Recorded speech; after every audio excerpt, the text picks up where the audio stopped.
ganze Nacht. Johnny, ich träum so viel von dir. Ach, komm doch mal zu mir, nachmittags 3:30.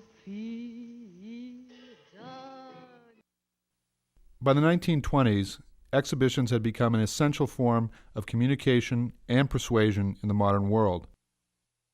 I'm Terence Riley, and this exhibition was curated by Barry Bergdahl and myself. Ludwig Mies van der Rohe declared that exhibitions must be demonstrations of leading forces and bring about a revolution in our thinking. In fact, Mies's reputation as a member of Germany's architectural avant-garde was initially created through the publication and exhibition of his unbuilt visionary projects. In 1926, Mies was made vice president of the Deutscher Werkbund, a progressive national alliance of industrialists and designers. Over the next 10 years, Mies became known throughout Europe for organizing and designing innovative exhibitions.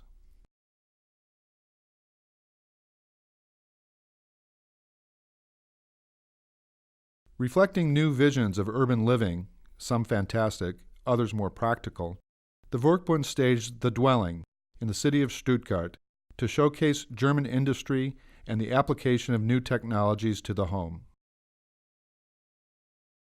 The most celebrated component was the Weissenhof housing colony, which addressed the need for low-cost housing in Weimar, Germany.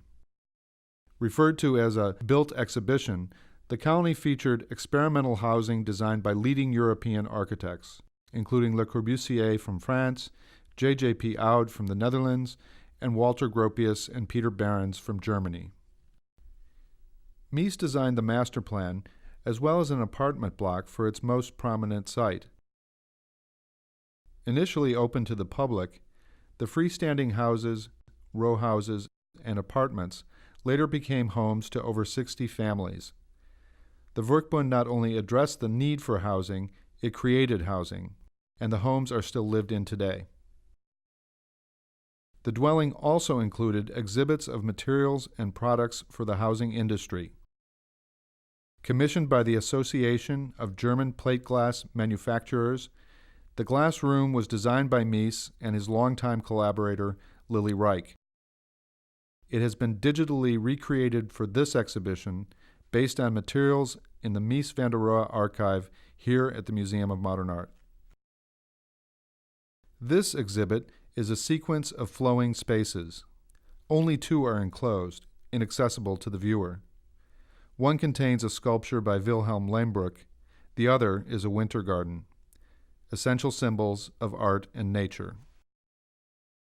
The spaces are suggested, rather than defined, by sheets of green, gray, transparent, and etched glass, diffusely lit through the translucent fabric ceiling.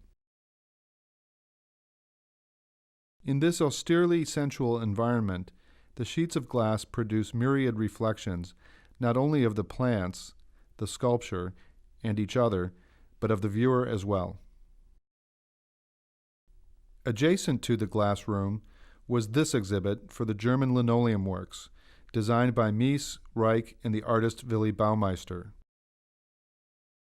Here, too, the installation immersed the viewers in an environment created by the manufacturer's product, rather than simply presenting it for inspection.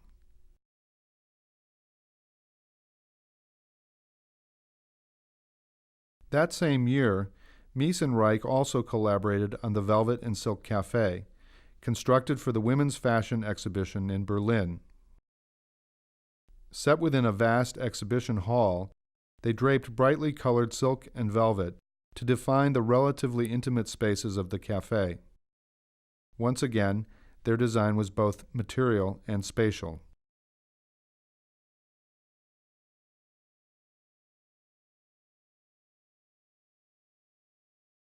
In 1929, Barcelona hosted a major international exposition. Mies directed the German exhibits and designed various installations in collaboration with Lily Reich. Mies oversaw the design of this pavilion for the German electrical utilities, a windowless white cube with only a low, wide opening cut into the facade. The walls of the support-free interior were completely covered by large-scale images. Together, these formed a three-dimensional panorama, dematerializing the cube. Here, Mies also constructed the now famous German pavilion. Seldom in the history of architecture has a structure been so influential. Interpretations of the pavilion are as varied as the reflections on its surfaces. However, its function was to serve as a symbolic ceremonial space. Through its expanses of plate glass, Mies allowed the ceremonies within to be clearly visible, a concrete expression of the democratic aspirations of the young Weimar Republic. At the opening ceremony, a government commissioner said, "We wished here to show what we can do, what we are, and how we feel today. We do not want anything but clarity, simplicity, honesty."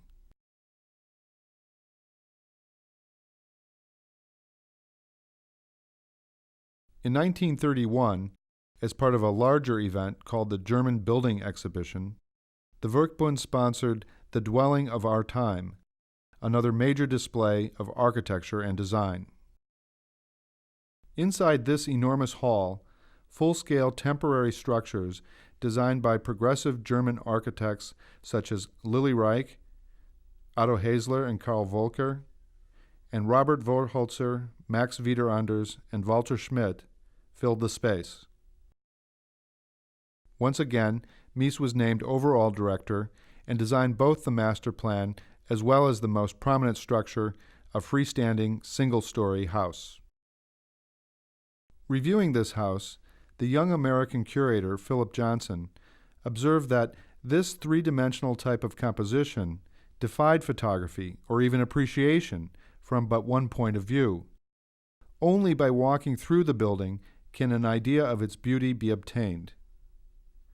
The experience described by Johnson has been virtually recreated based on materials in the Mies van der Rohe archive.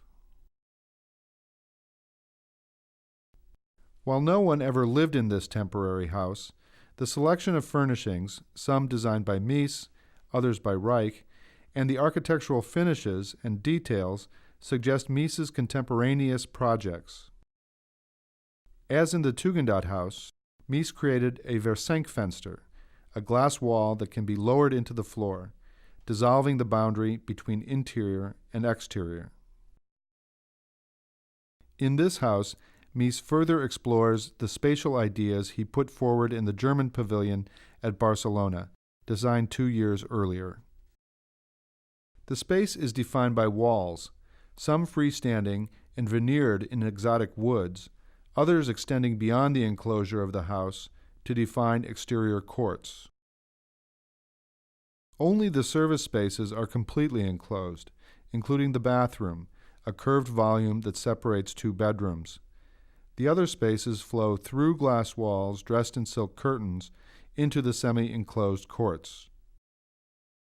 As in the German pavilion, a sculpture, also by George Kolbe, reflects in a shallow pool of water.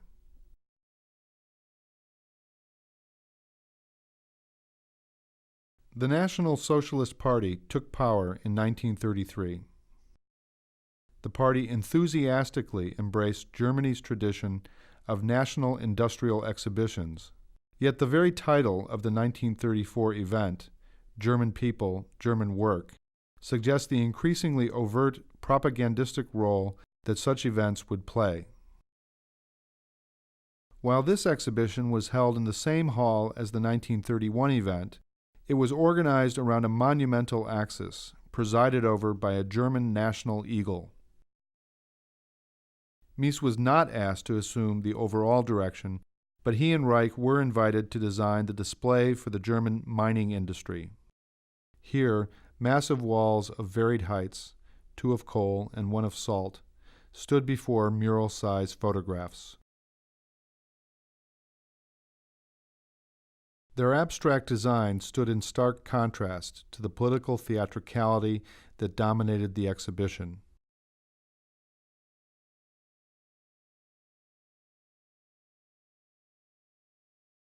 A similar attention can be seen within Mies's design for the German pavilion at the 1935 Brussels International Exposition.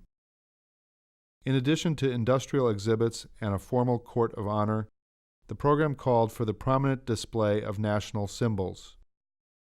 Their uneasy incorporation into Mies's otherwise abstract design seems to have pleased neither architect nor client.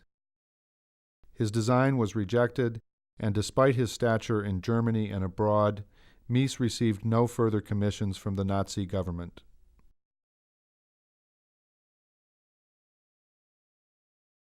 In 1938, Mies emigrated to America. In 1947, the Museum of Modern Art staged a retrospective exhibition of his work, held here in this very room. While his earlier exhibitions had positioned him within the artistic avant-garde of the 1920s, his retrospective marked Mies's emergence as one of the preeminent architects of the post-war period. Ada Louise Huxtable, then a curatorial assistant at the museum and later the architecture critic for the New York Times, wrote, "This exhibition of the work of Mies van der Rohe is also the architect's latest design." Her words underscore that Mies's retrospective was not only a display of architecture, but like so many of his earlier efforts in Germany, a work of architecture itself. As the historian Wallace Miller has observed, Mies's exhibitions did not contain fragments of worlds left behind, but implicated every object they contained in his vision of a world to come, or one that should already have arrived.